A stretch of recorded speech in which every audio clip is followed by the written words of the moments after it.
దేవుని నామానికి స్తోత్రం అండి. కూడి వచ్చిన మీ అందరికీ నా నిండు వందనాలు.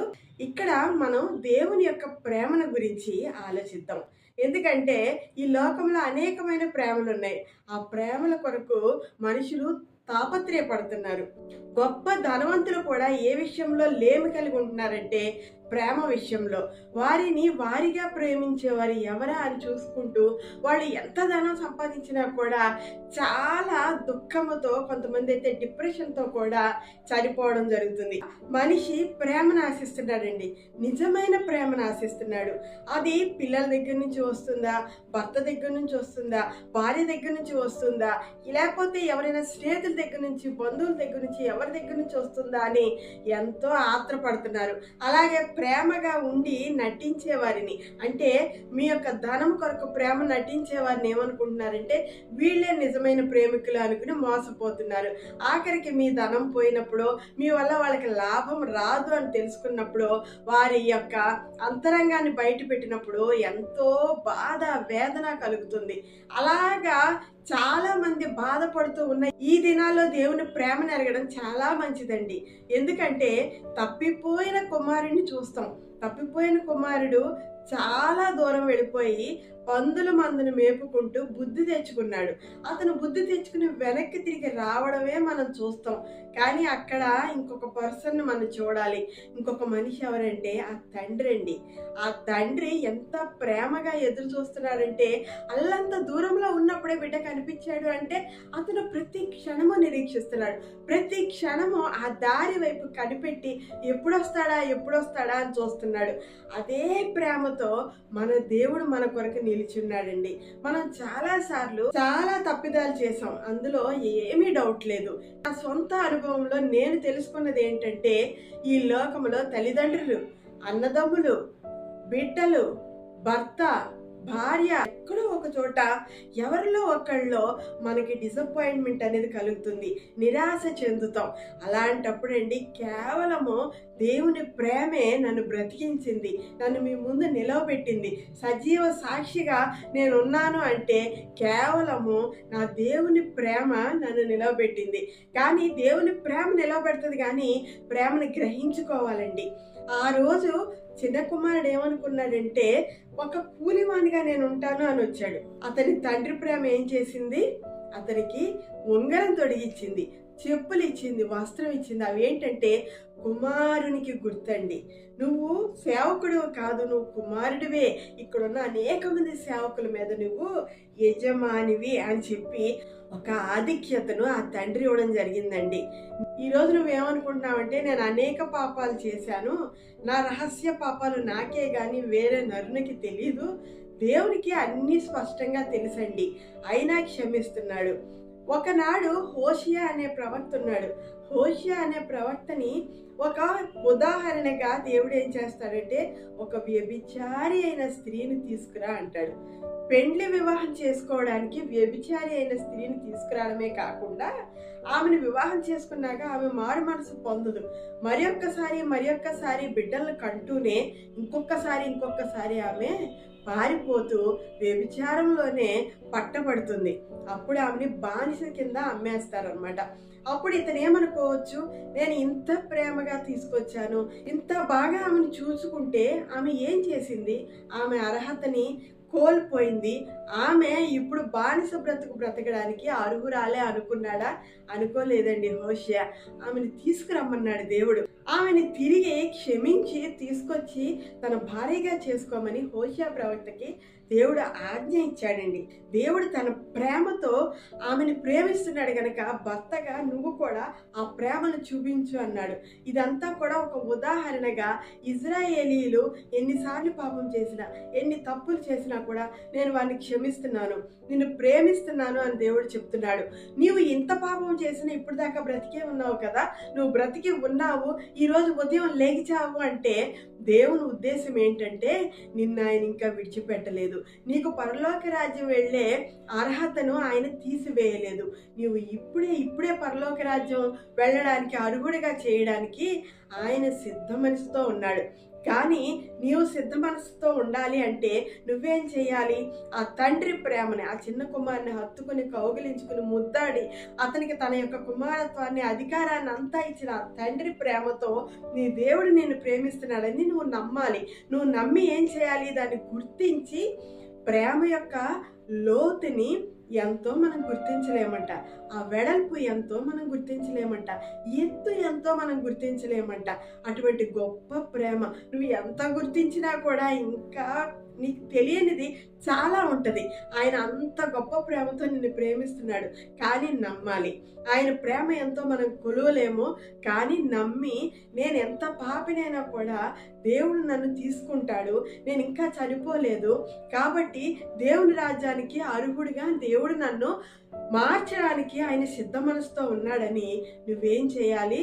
ఆ యొక్క దేవుని ప్రేమను గ్రహించుకొని దాన్ని తీసుకోవాలి. ఇక్కడ హోషేయ ప్రవక్తకి దేవుడు ఏం చెప్తాడంటే, సమయం ఇవ్వు, ఆమెను ఒంటరిగా వదిలిపెట్టు, పశ్చాత్తాపడడానికి, ఆమె మారు మనసు పొందడానికి ఆమెకు అవకాశం ఇవ్వు అని దేవుడు చెప్తాడు. అప్పుడు ఆమెకి దేవుడు అవకాశం ఇస్తాడు, హోషేయ ప్రవక్త కూడా అవకాశం ఇస్తాడు. అలాగా కొంతమంది అయితే ఇదిగో నేను ఈరోజు మారు మనసు పొందాను, రేపు దేవుడు నన్ను వాడుకోవాలి, ఆయన సేవలో వాడబడతాను అంటారు. అలా కాదండి.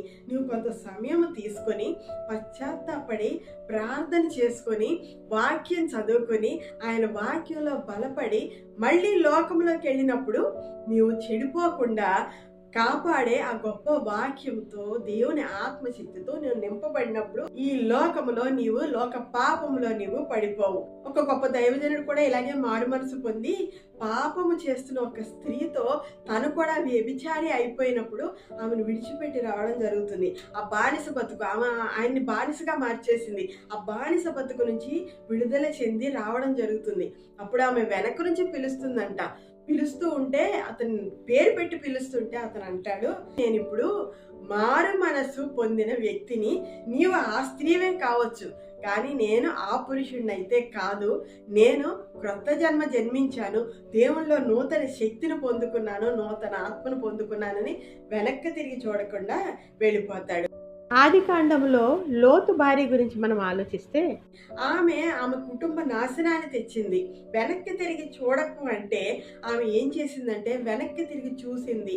ఆ యొక్క నగరం పాడైపోతుంటే అక్కడున్న ధనధాన్యాలో, నగలో, వస్తువులో, లేదంటే తన యొక్క పాపపు జీవితమో ఏదో గుర్తొచ్చి ఆమె వెనక్కి తిరిగి చూస్తే ఉప్పు స్తంభం అయిపోయింది. క్యాజువల్గా ఏదో శబ్దం వచ్చిందని చూడలేదు ఆమె ఆశతో చూసింది. అవే వెనక జీవితంలో నేను ఉంటే ఎంత బాగుండో అని చూసుకుంది. అందుకే ఆమె ఉప్పు స్తంభం అయిపోయి ఈ రోజు వరకు కూడా పాపానికి మళ్ళీ వెనక తట్టి తిరిగిన వారి పరిస్థితి ఎలా ఉంటుందో దేవుడు చక్కగా అక్కడ మనకి ఆ ఉప్పు స్తంభాన్ని ఇంకా నిలవబెట్టే ఉంచాడు. చూసారా, గ్రహించారా? మీరు కూడా ఒక క్రొత్త జీవితంలోనికి వచ్చినప్పుడు మీ హృదయం ఎంతో తేలికైపోద్దండి. ఒక్కసారి మీరు ప్రార్థించుకొని పశ్చాత్తాపడి ఈ వాక్యం మీరు వెంటనే వినటం వల్ల విశ్వాసం కలుగుతుంట. వాక్యము మనుషులు శుద్ధీకరిస్తుందంట. చూడండి, ఈ వాక్యము చదివిన తోడనే మనకి శుద్ధీకరణ. వాక్యమనే ఉదక స్నానము చేసి మనం పవిత్రపరచబడాలి కదా, అట్లా పవిత్రపరచబడినప్పుడు మీ హృదయంలో ఆ బాధ భారం అంతా తొలగిపోద్ది. యాత్రికుని ప్రయాణం అనే ఒక పుస్తకాన్ని మీరు చదివినప్పుడు అందులో గ్రంథకర్త ఈ యొక్క పాపినికి ఎటువంటి విడుదల కలిగింది చక్కగా చెప్తాడు. ఒక ఎత్తైన కొండ మీదకి తన పాపపు మూటలు మోసుకుంటూ నడుస్తూ ఉంటాడు. ఎత్తైన కొండ మామూలుగా ఎక్కడమే కష్టం, కానీ ఈ పాపపు మూటలు వెనక వేసుకుని అతను నడుస్తున్నప్పుడు అతను ఆ భారంతో కుంగిపోతూ ఉంటాడనమాట. ఒక్కసారి తను అనుకున్న గమ్యస్థానానికి వెళ్ళగానే ఆ పాపపు మూటలు వాటంతటవే ఊడిపోయి పడిపోతాయి అనమాట. ఆ యొక్క గమ్యం ఏంటో తెలుసండి? సిలువ. ఆ సిలువ దగ్గరికి వెళ్ళి మోకరించి ప్రార్థించగానే ఇవన్నీ కూడా విడిపోతాయి. అప్పుడు అతను ఎంత తేలిగ్గా ఉంటుంది చెప్పండి.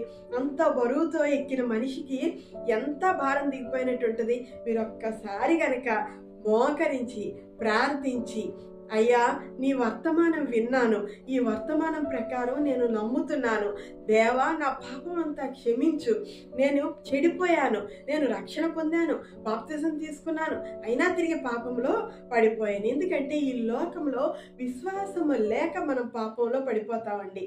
ఎందుకంటే కొంతకాలానికి ఆదాము భార్య అయిన అవ్వకు ఎలాగైతే అవిశ్వాసాన్ని సైతాను కల్పించాడో అలాగే సైతాన్ అంటాడు, ఇది నిజమా అని అడుగుతాడు. అంటే ఏంటంటే, నీవు దేవుని రాజ్యంలోకి వెళ్ళడానికి బాప్తిసం తీసుకున్నావు, పరిశుద్ధ బైబిల్ చదువుతున్నావు, ప్రార్థిస్తున్నావు. అందరూ ఈ సమయంలో వారు ఎంజాయ్ చేస్తున్నారు, వారి లోకంలో ఎంతో హాయిగా అనుభవిస్తున్నారని వాళ్ళు మన లోకంలోకి వెళ్ళినప్పుడు, లేదంటే మన ఆఫీస్ ప్లేస్కి వెళ్ళినప్పుడు, మన వ్యాపారానికి వెళ్ళినప్పుడు, లేదంటే సెల్ ఫోన్లో ఇతర చూసినప్పుడు అప్పుడు సైతాను ఇది నిజమేనా, పరలోకం అనేది ఒకటి ఉందా, ఎందుకు నీవు ఈ లోకంలో ఎంజాయ్ చేయట్లేదు అని ప్రేరేపిస్తాడండి. అటువంటి ప్రేరేపణలకి ఎవరు అనర్హులు కాదు. దావీదు కూడా చెడిపోవడం జరుగుతుంది. అటువంటి ప్రేరేపణ వచ్చినప్పుడు అప్పుడు మనము అక్కడే మనల్ని మనం తగ్గించుకొని, దేవా నన్ను రక్షించు, నన్ను కాపాడు, నన్ను ఏ పాపములోనూ పడకుండా చూడమని ఉదయం మంచి ప్రార్థన చేసుకుని బయలుదేరితే మంచిది. కానీ దావీదులాగా ఆ సాయంత్రం పూట చాలా రిలాక్స్డ్గా ఇంత యుద్ధం జరుగుతున్నా కూడా పట్టించుకోకుండా ఉన్నప్పుడు ఏమవుతుందంటే ఆ దావీదు పాపంలో పడిపోవడం జరుగుతుంది. అలాంటి గడియలు మనకు కూడా వచ్చేయేమో, మనం పాపంలో పడిపోయేమేమో. కానీ చింతించక సోదరుడా సోదరి, ఇప్పుడే దేవుడి వైపు తిరిగి, దేవా నా పాపం అంతా క్షమించు, నేను గొప్పదాన్ని కాదు. ఒక్కొక్కసారి మన స్వనీతి బద్దలు అయ్యి మనం ఎంత పనికిరాని వాళ్ళమో తెలియడానికి కూడా ఇలాంటి పాపం అనుమతించబడుతుందేమో అనిపిస్తుంది. అయినా పర్వాలేదు, మీరు ఇప్పుడే ఒక తీర్మానానికి రండి. అదేంటంటే, నా స్వనీతి చట్టి బండలు, నేను స్వనీతితో నేను ఏదీ సాధించలేను, నేను దేవుని రాజ్యానికి వెళ్ళలేను. ఎవరైనా కూడా దేవుని రాజ్యానికి వెళ్ళవలసింది దేవుని నీతితోనే కానీ నా స్వనీతితో కాదు. ఆనాడు శిలువ మీద నీ ఉన్నప్పుడు దేవా, పక్కనే ఉన్న దొంగ భయంకరమైన నరహంతకుడిని నీ నీతితో రక్షించావు. వెంటనే అతను పరదేశకు తీసుకెళ్ళావు. దేవా నేను పాపినయ్యా, అతనికి అప్పుడే రక్షణ గురించి తెలిసింది, కానీ నాకు ఎప్పటి నుంచో రక్షణ గురించి తెలిసినా కూడా నేను చెడిపోయాను, పాపం చేశాను, నన్ను క్షమించు దేవా అని దేవుడి దగ్గర మీరు పశ్చాత్తాపడి అడిగితేనండి ఇప్పుడే దేవుడు నిన్ను రక్షిస్తాడు. కానీ నేను చెప్పాను కదా, ఆ యొక్క గొప్ప స్థితి, ఒక విడుదల, పెద్ద మూటలు దిగిపోయిన ఆ బరువు దిగిపోయిన ఆనందము సంతోషము నీలో రాగానే నీవు వెంటనే పరిగెత్తికి వెళ్ళి ఈ లోకములో దేవుని వాక్యాన్నో లేదా నీ రక్షణ భాగ్యాన్నో ప్రకటించాలని ప్రయత్నించొద్దు. కొంతకాలము దేవుని యందు నిలిచి ఉండి ప్రార్థన చేయి, బైబిల్ చదువు. బైబిల్లో నుంచి ప్రార్థనలో దేవుడు అనేక విషయాలు నీకు బోధిస్తాడు. విశ్వాసము పెరుగుతుంది. విశ్వాసము కర్త అయిన దేవుని వైపు చూచుచూ మన విశ్వాస పరుగు పందాన్ని మనం ఈ లోకంలో కడముట్టించాలి. అప్పుడే పౌలు వలె ఇదిగో నేను నరహంతకుణ్ణి అని దేవుడి దగ్గర ఒప్పుకొని తన యొక్క పశ్చాత్తాపంతో కళ్ళ పొరలన్నీ కూడా వదిలించుకొని పౌలు ఎంత సేవ చేశాడో మీకు తెలియంది కాదు. క్రొత్త నిబంధన అంతా కూడా పౌలు యొక్క చరిత్ర, క్రొత్త నిబంధన అంతా కూడా అతని యొక్క ఆ గొప్ప బోధలు మీరు వినే ఉంటారు. అవన్నీ కూడా పరిశుద్ధాత్మ చేత రాయబడిని, అతని చదువుతోనో రాయబడిని కాదు. నేను కేవలమా వాటన్నిటిని పెంటగా ఎంచుకుంటున్నాను అన్నాడు. నిజంగా నువ్వు ఎంత గొప్పవాడివైనా, నువ్వు చెడిపోయినప్పుడు, పడిపోయినప్పుడు, నీ స్వనీతి నిన్ను రక్షించలేదు అని నువ్వు తెలుసుకున్నప్పుడు నువ్వేం చేయాలంటే దేవుని యొక్క పాదాల దగ్గరకు వచ్చి, ఇవన్నీ కూడా నాకు పెంటతో సమానము అని చెప్పి దేవుడి దగ్గర నువ్వు పట్టుకుంటేనండి దేవుడు తప్పనిసరిగా నిన్ను రక్షించి నిన్ను వాడుకుంటాడండి. రక్షింపబడిన ప్రతి పాపి కూడా దైవ జనులతో సమానమే. దైవ వాక్కు ఎవరికి వచ్చిందో వాళ్ళు దైవ జనులతో సమానం అన్నారు కదా. అంటే అర్థం ఏంటంటే మనం దైవ జనులం అయిపోయామని అతిశయించమని కాదు, కానీ దేవుని యొక్క వాక్యాన్ని ప్రకటించవలసిన బాధ్యత మన మీద ఉన్నదని గ్రహించండి. నీ రక్షణ నీ దగ్గరే అట్టు పెట్టుకోకు. విధవరాలు ఏం చేసిందండి? బీద విధవరాలు ఇంత అప్పం చేసి ఇంత నూనెతో దాన్ని కాల్చి ఎక్కడికి తీసుకెళ్ళింది? దైవజనుడి దగ్గరికి తీసుకెళ్ళి దైవజనుడికి దాన్ని అర్పించింది. అది అంత ఆకలితో ఉన్నప్పుడు, అది చేస్తున్నప్పుడే తినేసే ఆ యొక్క ఆకలి ఆమె దగ్గర ఉండుంటుంది. కానీ దాన్ని అట్టి పెట్టి దైవజన్య వాక్కు ప్రకారము చేసినప్పుడు ఆమెకి ఏమొచ్చిందండి? గొప్ప ఆశీర్వాదము, సమృద్ధికరమైన ఆహార పదార్థాలతో ఆమె నింపబడింది. ఆమె జీవితం అంతా దేవుడు ఆమెను పోషిస్తూనే ఉన్నాడు. ఆమె అప్పులన్నీ కూడా దేవుడు తీర్చేశాడు. ఒకవేళ బిడ్డలు, భార్య వీళ్ళందరూ కూడా నీ పాపం వల్ల వాళ్ళు ఈ అప్పుల పాలైపోయి బాధపడుతున్నారేమో. ఒక్కసారి దేవుని వైపు తిరిగి నీ యొక్క పాప రుణాన్ని తీర్చిన దేవుడు నీ యొక్క ధన రుణాన్ని తీర్చలేడా? నీవు ఉన్న స్థితిలో నుంచి నిన్ను లేవనెత్తలేడా? నువ్వు పోగొట్టుకున్న ఆ ఉద్యోగాన్ని నీకు ఇప్పించలేడా? ఒక్కసారి ప్రయత్నించండి. దేవుడి నామంలో ప్రయత్నిస్తే తప్పనిసరిగా మీరు పోగొట్టుకున్న ఆశీర్వాదాలన్నీ మీకు వస్తాయి. మీకున్న గొప్ప టాలెంట్స్ వల్ల మీరు సంపాదించుకున్న ఆస్తి కంటే కూడా, ధనధాన్యాల కంటే కూడా ఇప్పుడు దేవుడు ఇచ్చేవి రెండింతల ఆశీర్వాదాన్ని మీరు పొందుకుంటారు. ఎందుకంటే చిన్న కుమారుడు తన వాటా ఆస్తి తీసుకుని వెళ్ళిపోయాడు కదా, మరి కుమారుడు అంటే మళ్ళీ వారసుడు అవుతాడు కదా, మరి అందుకే కదా పెద్ద కుమారుడు చాలా కినుకు వహించాడు. కానీ దేవుడు ఇవ్వడం మానాడా? అందుకనే నేను చెప్తున్నానండి, మీరు ఏమాత్రమో బాధపడద్దు, ఏమాత్రమో వెనుక తట్టి తిరగద్దు, దేవుని వైపే తిరగండి, ముందుకే నడవండి. ఎంత ముందుకు సాగుతారంటే దేవుని రాజ్యానికి వెళ్లే వరకు కూడా మీ పరుగుని మీరు తుదమెట్టించద్దు. ఎక్కడా కూడా మీరు మీ పరుగుని ఆపవద్దు, విశ్వాసయాత్రను ఆపవద్దు. సైతాను తన కాలం సమీపించి ఉన్నదని మహా ఉగ్రుడై తన యొక్క తోకతో అనేకమైన నక్షత్రాలు కింద పడేశాడు అంటే నక్షత్రాలంటే ఎవరండి? దైవజనుల్ని కింద పడేసి పాతాళంలోకి తొక్కి వేసినట్టుగా చూస్తాం. దావీదు కూడా పాపంలో పడిపోయాడండి. ఈ లోకములో ఉన్న సుఖభోగాల్ని ఆశించాడు. ఒక స్త్రీతో వ్యభిచారం చేసి అతను కూడా దేవుని రాజ్యానికి వారసుడు కాకుండా అయిపోయిన పరిస్థితుల్లో తిరిగి క్షమించమని అడిగినప్పుడు, ఒక దైవజనుడి ద్వారా హెచ్చరించబడి అడిగినప్పుడు, అప్పుడు దేవుడు ఏం చేస్తాడంటే అతనికి తిరిగి అతని రాజ్యాన్ని ఇస్తాడు. పశ్చాత్తాపం పొందితే మీకు దేవుడు తప్పనిసరిగా రెండింతల ఆశీర్వాదం మీకు ఇస్తాడండి. తప్పిపోయిన కుమారుడికి ఎలా ఇచ్చాడు, దావీదుకి తిరిగి రాజ్యం ఎలా ఇచ్చాడు, అలాగే మీకు కూడా ఆయన రాజ్యానికి వారసుని చేస్తాడు. కానీ కొంత సమయం తీసుకోండి, పశ్చాత్తాపడండి, మీ యొక్క ఆత్మీయ స్థితిని మెరుగుపరుచుకోండి. మీ అమ్మ ఒక తల్లిగా నీవు నీ కుటుంబ ప్రార్థన ప్రోత్సహించాలి. ఒక పెద్దగా నీవు సహోదరుడా నీ కుటుంబ ప్రార్థనని నువ్వు ప్రోత్సహించాలి. నువ్వు ఒక్కడవే రక్షణ పొందడం కాదు, నీ బిడ్డలందరూ కూడా రక్షణ పొందాలి. దావీదు ఎలాగైతే కీర్తనలు పాడడానికి ఒక గాయక బృందాన్ని ఏర్పరిచాడో, నీ కుటుంబమే ఒక గాయక బృందం. మీరు కీర్తనలు పాడాలి, దేవుని స్తుతించాలి, దేవుని ఆరాధించాలి. ప్రార్థనలో ఇంకెవ్వరూ కూడా పడిపోకుండా యోబు ఎలాగైతే ప్రార్థించాడో అలాగా ప్రతి వారి గురించి నీకు ప్రార్థించాల్సిన బాధ్యత ఉంది. అటువంటి ప్రార్థన చేసి దేవుని రాజ్యానికి మీ బిడ్డలందరినీ వారసులు చేయాలి. దేవుని రాజ్యపు గుమ్మంలో ప్రవేశించినప్పుడు మన వెనకాల అనేక మంది ఆత్మలు ఉండాలన్నమాట, పరిశుద్ధుల ఆత్మలు ఉండాలి. దేవుని రాజ్యంలోనికి దేవుని మహిమతో ప్రవేశించాలంటారు కదా. మహిమ అంటే ఏమి లేదండి, అనేకులకు మనం సువార్త చెప్తే భూరాజులు తమ మహిమను దేవుని రాజ్యంలోనికి తీసుకుని వత్తురు అని ఉంది. భూరాజులు అంటే మనమేనండి, ఈ లోకపు రాజ్యాలు కాదు. ఎందుకంటే యెషయా గ్రంథంలో ఉన్నట్టు అంతములోనంట అనేక పర్వతముల కంటే దేవుని పర్వతము హెచ్చుగా ఎత్తబడుతుంది అని ఉంది. అందుకని దేవుడే అక్కడ గొప్ప రాజుగా ఉంటాడు. ఆయన యొక్క రాజులైన యాజక సమూహంగా మనం ప్రవేశించినప్పుడు మనం వెనకాల ఒక గుంపు, ఒక రక్షణ పొందిన వాళ్ళు ఉండాలి. వాళ్ళే మనకి కీర్తి కిరీటాల్లాగా రేపు దేవుడి రాజ్యంలో ఉంటారు. అందుకే సమయాన్ని పోనివ్వద్దు. మీకు తలాంతి దేవుడు ఇచ్చాడు. ఒక తలాంత్ అంటే ఒక సమయాన్ని దేవుడు మనకి ఇచ్చినప్పుడు నీకు ఇచ్చిన సమయంలోనే, అంటే నీకు ఇచ్చిన ఆయుష్లోనే నిన్ను లెక్క అడుగుతాడు. లేదంటే ఒక ఉద్యోగం ఇచ్చినప్పుడు అదొక తలాంతు. ఆ తలాంతులోనే నువ్వు ఏ విధంగా అభివృద్ధి చెందావో, ఎంతమందికి వాక్యాన్ని ప్రకటించావో అని చూస్తారు. నీ యొక్క గృహాన్ని, అదొక తలాంతు. ఈ గృహాన్ని నువ్వు ఎంతవరకు దేవుళ్ళో నడిపించావు, నీ గృహంలో అందరూ రక్షణ పొందారు అనేది నిన్నే లెక్క అడుగుతాడు.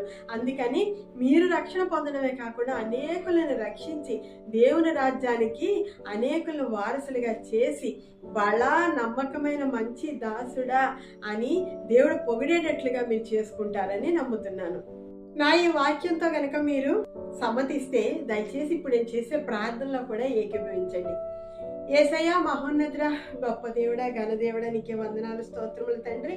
ఇక్కడ కూడిన బిడ్డలు సిలువ మీద నీ ప్రక్కనున్న నరహంతకుడిని కూడా రక్షించిన నీ యొక్క దయని కృపనే అర్థం చేసుకున్నారు తండ్రి.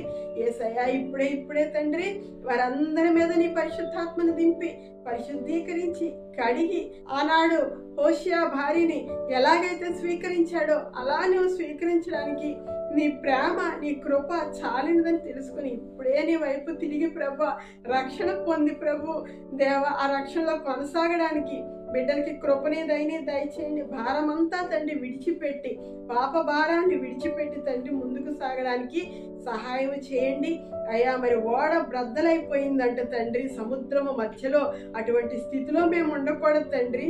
రక్షణ పొందాము, బాప్తిజం తీసుకున్నాము, తిరిగి తండ్రి దేవ లోకంలోకి వెళ్ళి చెడిపోకుండా అయ్యా నా యొక్క బిడ్డలు నా స్వరము వింటారు, నా గొర్రెలు నా స్వరము విని లోపలికి వచ్చుచు బయటకు వెళుతూ మేత మేయించు వారు దేవుని స్వరాన్ని వెంబడిస్తారన్న విధంగా మేమందరము తండ్రి నీ స్వరాన్ని వెంబడించి అయ్యా పరలోకము చేరడానికి మాకు తగినంత శక్తి బలము కలుగునట్లుగా నీ ఆత్మ యొక్క శక్తిని దయచేసి మమ్మల్ని రక్షించి కరుణించి కాపాడి అయ్యా రక్షించమని మా యొక్క కుటుంబాన్ని అనేక ఆత్మలను కూడా నీ యొక్క పరిశుద్ధ నీతిలోనికి నడిపించడానికి నీ సాధనములుగా వాడబడ్డానికి మా కృపని దయని దయచేయమని యేసుక్రీస్తు అతి పుణ్య నామం అడిగి వేడుకొంచున్నాను తండ్రి.